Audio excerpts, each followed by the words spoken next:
All right, so we're doing we're actually generating chords here. We have a G root chord, okay, which is G fifth, to B the seventh, to D the second, okay, and then up to G again. These are the same chords. The only reason this is pink is because if I put a 5 over that, you can't read it as well when I bump up the saturation to make it look cool. And the other thing is otherwise I'll have to change font colors, and that makes it a lot slower to get through numbering them. So this pink one's the same note as this, see? In warped regular tuning. Excuse me. So what we're doing here is we're going to generate some chords by putting some root arpeggios, just like this. I can do this. Gossip. Root arpeggios through the warp. But remember, the G doesn't go through the warp. So we've got G, 5, 7, 2, straight up to root. Started on this C here. We got C, 3, 5. Doesn't go straight up to the root, which is C again, because of the third tuning there. That's P3 right in between these two guys. It's P4 here, P4 here, perfect fourth here, perfect third, which is pretty. It's a perfect thing to do. Look at it. You got a G and a B. That's wonderful. That's wonderful. Just find yourself a D or something like that. We should be able to, but problem is, where's that D? It's right there. And guess what? I didn't color that one. See, this one didn't get colored. This is a D. This is supposed to be colored purple. So that was just a little brain part there, a little brain bug there. See how there's a hint that it's colored purple there. Somehow I moved something there and I covered it up. And that's similar to what it is on this particular design here. It was a mistake. And that's what happens sometimes. You take it all the way to the printer and you find out, my D should be colored a certain color, and it wasn't. Okay, see, right under there. So this is what happens when you take things to the printer. Right under there, see, it's white, and it shouldn't be, because all the other D's are purple. I found that out when I put the new grid on, and then just had to deal with it. Just had to deal with it. Better luck next time. So maybe it's worth the wait, but I will have them. I should have them available. I mean, I really should. That doesn't mean I will, but I really ought to have them for sale. And perhaps, there's going to be some problem fitting them to guitars. So when you cut them out, you got to make them smaller. You got to fit them to your guitar. So first thing you would do is you would cut these out exactly square, and don't peel the sticky stuff off. You take the strings up to the side of the guitar, okay, loosen them up, tie them with a shoelace, and then fit that onto the fret. And then if it's too big, you got to trim it, but you still got that design. Believe me, no matter what, you're going to get this design because they're solid colors, and then when you're satisfied that it's not hanging over the edge or it's not interfering with the fret itself, then you can take the sticky paper off and very carefully stick it on as good as you can. Because remember, the wood itself is actually trapezoidal shaped. Now I like total coverage, so I like it as close to the fret note as possible. So that's the way that works. All right, so let's take a look then. We're going to push this root chord through the warp, okay?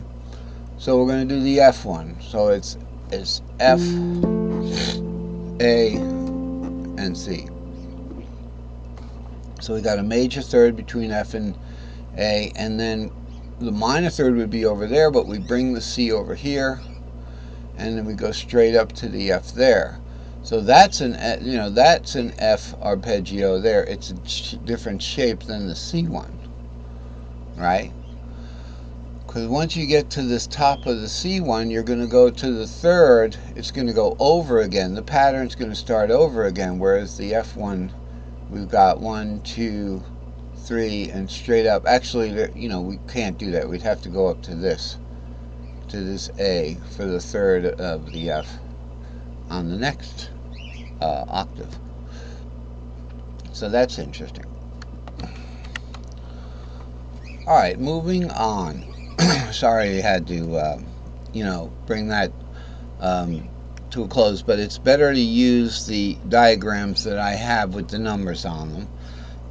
That's a catch-all diagram because that is the piano keyboards. These are designed to look like piano keys. That's how I thought I could first play the guitar, just by inspection, which I did that for years. Let's read. C minor and G minor shapes are root and first inversion minors. E minor, A minor, and D minor are second inversion minor triads. That's not entirely true, okay, because with the C minor shape, just like the C major shape, or C minor shape,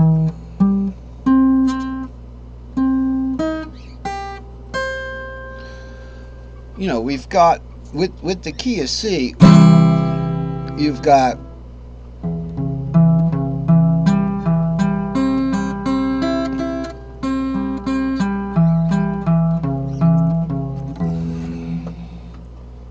I should have hit that low G.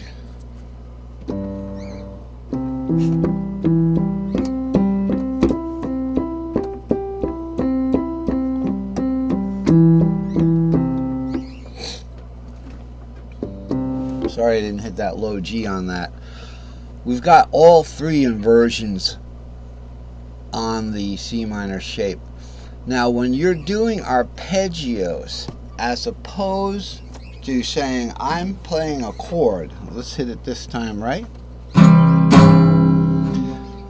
Arpeggios, if you have two of the same, you have two of the of that arpeggio, two notes on that arpeggio on the same string, all right, then you can play it because it's on the same string.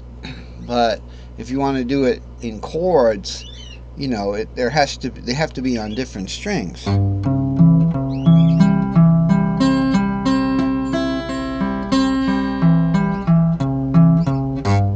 Okay, C you can do that on.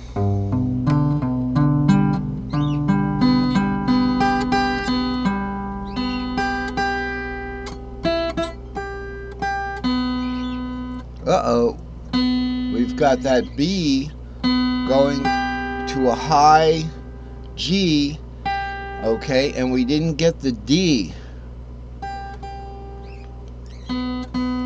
So you can't do that on D, on G rather.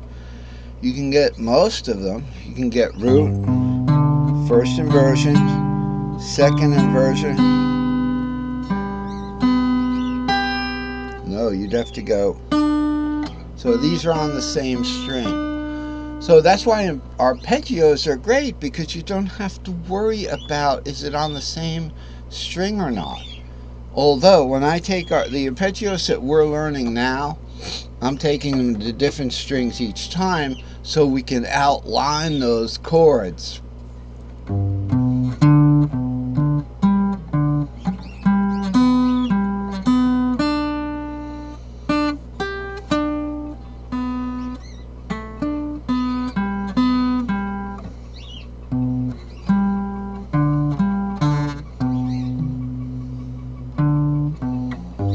Focus there. Yeah, going backwards isn't always easy at first. What it's saying is C minor and G minor shapes are usually first inversion minors. This is talking about minors here. Now we're in the minors, but that's better than AAA, right? When we play a G minor or major,